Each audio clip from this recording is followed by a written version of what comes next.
आज आमचे मित्र विष्णूजी यांच्या वाढदिवसानिमित्त सर्व पूर्ण मैफिल जमलेली असताना सर्वांच्या विनंतीला मान देऊन एक कविता सादर करत आहे। कवितेचं शीर्षक आहे प्रेमभंग। की पापण्या मिटवल्या मी पण अश्रूच गालावर आले।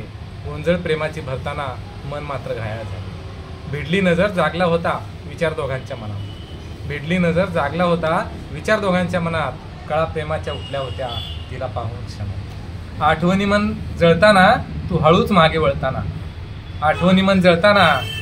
मागे वळताना मन होते तुझ्या भेटीला आतुर। मी गाठ बांधली स्वप्नांची भावना तुझ्या प्रेमाची मात्र ठरली ती। जीव तुझ्यात गुंतला तू मात्र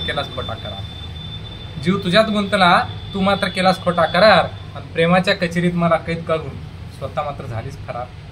7 जन्माचं नातं राहू दे, अगं 7 जन्माचं नातं राहू दे, किमान या जन्मात माझी सोबतीन म्हणून राहशील असे या वेळा मनाला वाटलं होतं। पण व्याकुळ झालेल्या जीवाला तृप्त करण्याआधीच तुझ्या प्रीतीचं पाणी आटलं। तुझ्या प्रेमाची जलधारा पिऊन या काळजाला ओलावा मिळेल आणि आपल्या स्वप्नांचं वृक्ष पुन्हा एकदा बहरेल या आशेला भिडलेलं माझ्या मनाचं आभाळ आधीच फाटलं होतं। पण सखे ऐक आता नको करू वायदा, कारण मांडणार आहे मी प्रेमाचा नवा कायदा। तुझ्या जुन्या आठवणी काळजाच्या खणात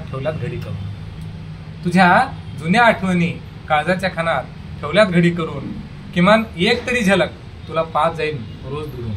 नाहीच भेटली जरी तू स्वप्नात तुला मी बघणार हाय। नाव तुझा आधी श्वास पुन्हा मी घेणार हाय आणि तुझ्या प्रेमात हरलेला मुरलेला आणि बहरलेला प्रेम कवी मी बनणार हाय। धन्यवाद।